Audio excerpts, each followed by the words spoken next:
A chave que mudou a minha história, irmão, é que a gente precisa parar de pedir como favor aquilo que já foi estabelecido como herança. Ajuda a pregar, fala para alguém perto de você, não peça como favor aquilo que já é a sua herança. Ei pessoal, que bom ter vocês por aqui hoje. Abra o seu coração, a sua mente e entenda que a herança que é nossa por direito como filhos e filhas de Deus depende de entendermos que somos filhos e filhas e, portanto, herdeiros de Deus. É hora de mudar a mentalidade e entender que temos acesso a um tesouro celestial que vai muito além das nossas maiores expectativas. Não se esqueça de se inscrever no canal para mais conteúdos inspiradores e até a próxima. Bom, olha para mim. Sabe por que tem muita gente que tem dificuldade de vencer o pecado? Porque acha que a minha luta com o pecado vai me dar uma vitória com o pecado. Irmão, você está sempre caindo no mesmo erro, pastor. Eu estou lutando contra o pecado. E é por isso que você está perdendo. Porque a nossa vitória contra o pecado não fala a respeito de uma vitória que eu vou enfrentar. Fala a respeito de uma vitória que Jesus já enfrentou. A vitória contra o pecado está ligada à herança. Eu não vou vencer o pecado porque eu sou forte. Não, eu vou vencer o pecado porque Jesus na cruz, Ele venceu os principados e potestades e fez de todos eles um espetáculo público, triunfando sobre eles no Calvário. O domínio próprio, a bondade, a benignidade, o fruto do Espírito, a autoridade, a unção, a identidade, a herança, tudo isso está disponível porque há mais de 2000 anos atrás Jesus já venceu por nós. Ele recebeu o que era meu e Ele deu para mim o que era dele. Isso é herança. A glória da igreja está na herança, a força da igreja está na herança, a autoridade da igreja foi concedida como herança. Então não peça como favor aquilo que já é a sua herança. Somos mais do que vencedores.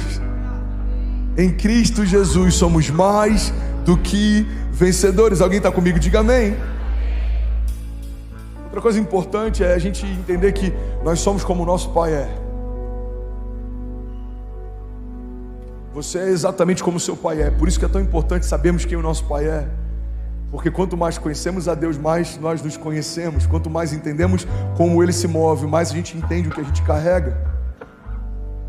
Já falei sobre isso aqui 1000 vezes, mas vai ser novo para alguém. Eu lembro de uma vez que a Cécia, pequenininha, ela amava cantar aquela música Cordeiro e Leão.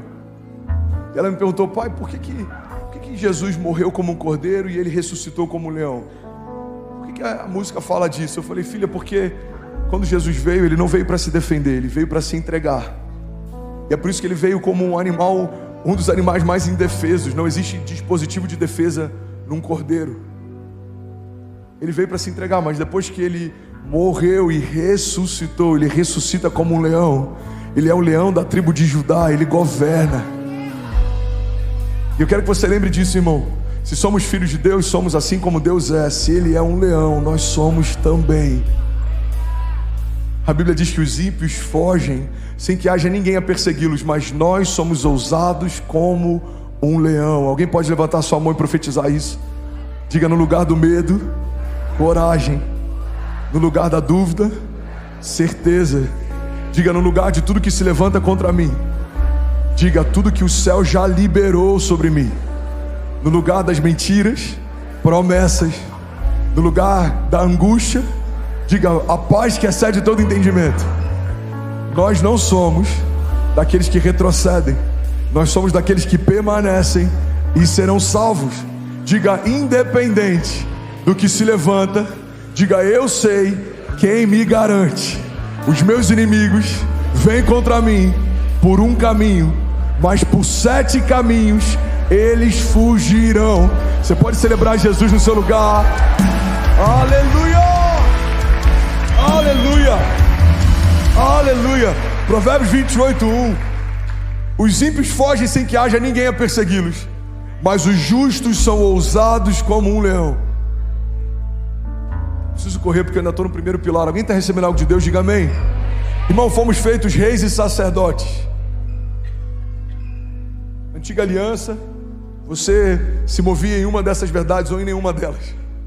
Alguns não eram nem reis nem sacerdotes.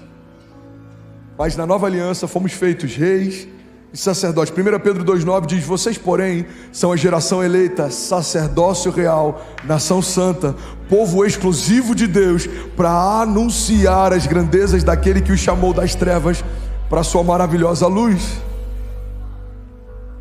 O que reis fazem?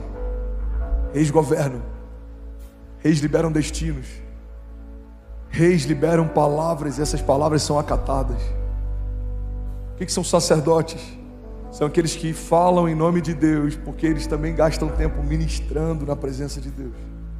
Sacerdotes são aqueles que têm autoridade para libertar cativos, para curar enfermos, são aqueles que carregam o perfume de Jesus.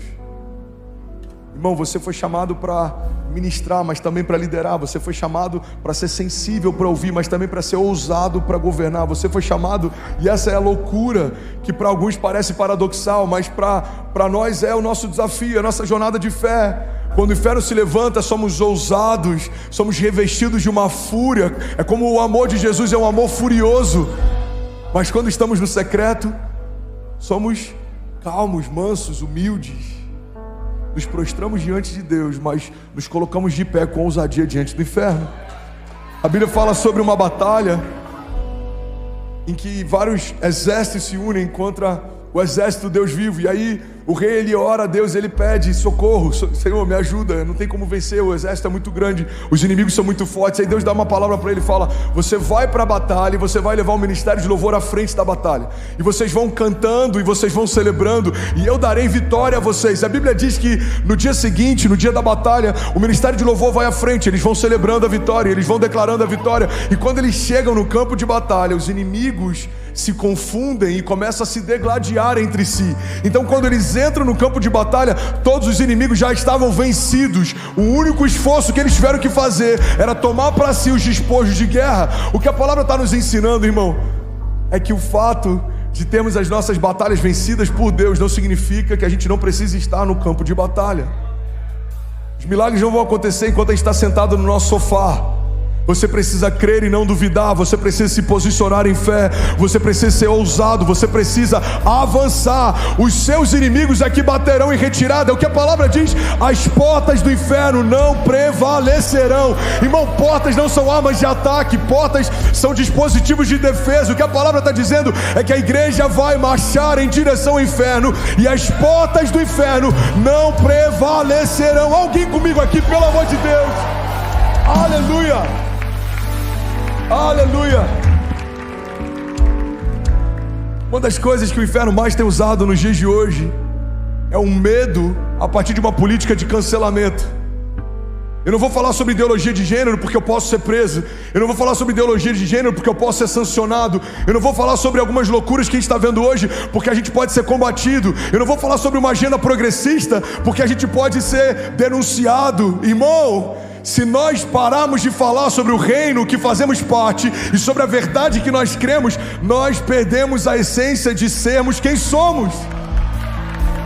Menos de 3% da população levanta bandeiras e milita a partir de uma política de cancelamento. Qual que é a ideia que o inferno quer gerar? É a mesma ideia que Jezabel tinha. Se o profeta não se calar, eu quero a cabeça dele numa bandeja de prata.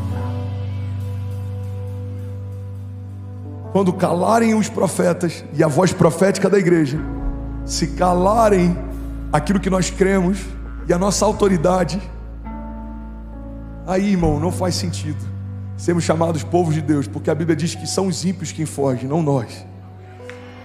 Você está comigo? Diga amém. Menos de 3%. Levanta uma bandeira que tem calado a igreja. A política de cancelamento, ela é tão sutil e ela é mais ou menos assim: se você não tocar nos pontos sensíveis, a gente vai fingir que não está vendo o que você fala, mas se você fizer barulho, a gente vai cancelar você. Pastor, essa política do cancelamento é recente, né? Não, essa política do cancelamento, a gente viu a força dela mais de 2000 anos atrás. Tentaram calar Jesus, a mensagem que caminhava nas ruas, a esperança viva que curava os enfermos. A Bíblia diz que eles se reúnem e dizem: a gente precisa pará-lo. Inclusive, um dos momentos mais decisivos foi depois da ressurreição de Lázaro. A Bíblia diz que depois que Lázaro foi ressuscitado, então eles se reuniram e eles disseram: a gente precisa parar esse homem.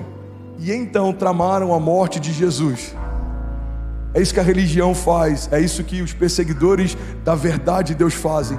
Quanto mais poderoso é o que a gente gera, mais revolta gera neles.